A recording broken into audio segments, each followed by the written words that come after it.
एक इंसान ना कोई हथियार उठाता है ना कोई हिंसा करता है, बस अपनी मांगों के लिए खाना पीना छोड़ देता है।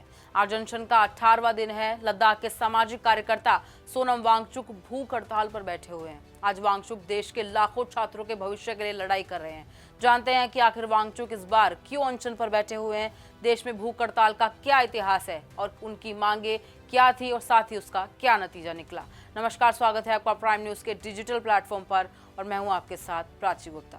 सोनम वांगचुक दिल्ली के जंतर मंतर पर भूख हड़ताल कर रहे हैं। उनके अनशन को कई दिन हो चुके हैं। उनका वजन करीब 8 किलो तक घट चुका है। मांसपेशियां जवाब दे रही है, लेकिन उनका हौसला नहीं डिगा। मामला जुड़ा है देश की बड़ी परीक्षाओं के पेपर लीक और धांधली से जुड़ा हुआ। वो कॉकरोच जनता पार्टी के समर्थन में अनशन पर बैठे हुए हैं और उनकी मांग है कि केंद्रीय शिक्षा मंत्री धर्मेंद्र प्रधान अपने पद से इस्तीफा दे दे। उनका आरोप है कि मई में हुई परीक्षा में पेपर लीक की घटनाओं से लाखों छात्र अफेक्ट हुए। फिलहाल ये मामला अब दिल्ली हाईकोर्ट तक पहुंच चुका है।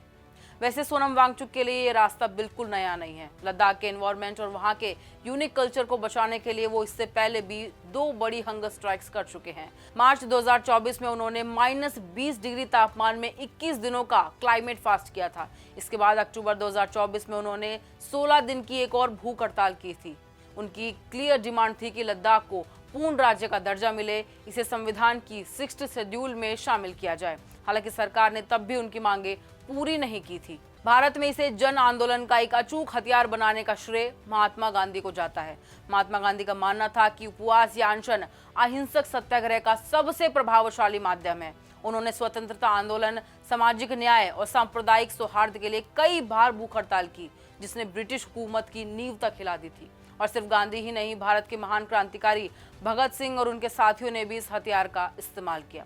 14 जून 1929 को लाहौर की जेल में राजनीतिक कैदियों के अधिकारों और मानवीय व्यवहार की मांग को लेकर उन्होंने भूख हड़ताल की। यह अनशन पूरे 116 दिन तक चला और आखिरकार 5 अक्टूबर 1929 को उन्होंने अपने पिता और कांग्रेस नेताओं के कहने पर अनशन को खत्म किया। आजादी मिलने के बाद भी स्वतंत्र भारत में अपनी मांगों को लेकर कई नेताओं और सामाजिक कार्यकर्ताओं ने भूख हड़ताल का रास्ता चुना। सबसे पहले बात करते हैं पोट्टी श्रीरामुलु की। तेलुगु भाषी लोगों के लिए अलग से आंध्र राज्य की मांग को लेकर इन्होंने 58 दिनों का आमरण अनशन किया। 15 दिसंबर 1952 को अनशन के दौरान उनकी मौत भी हो गई थी। इसके बाद देश में बड़ा आंदोलन भड़का और सरकार को मजबूरन आंध्र प्रदेश राज्य के गठन की घोषणा करनी पड़ी।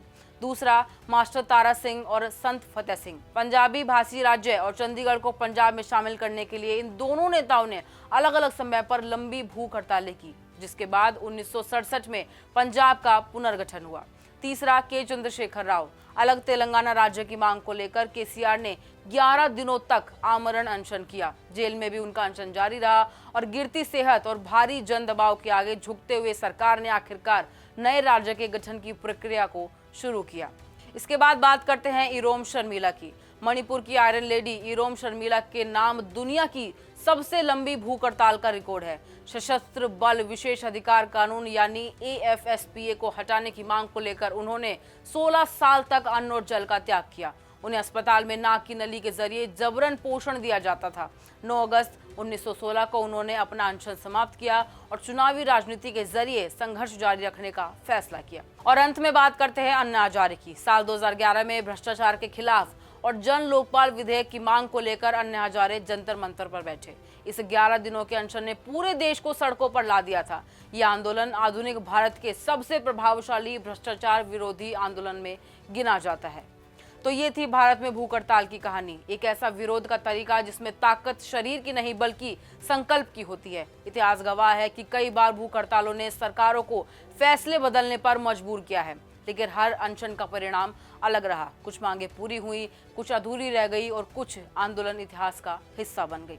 फिलहाल के लिए इतना ही। ऐसी तमाम अपडेट्स के लिए जुड़े रहें प्राइम न्यूज के डिजिटल प्लेटफॉर्म के साथ।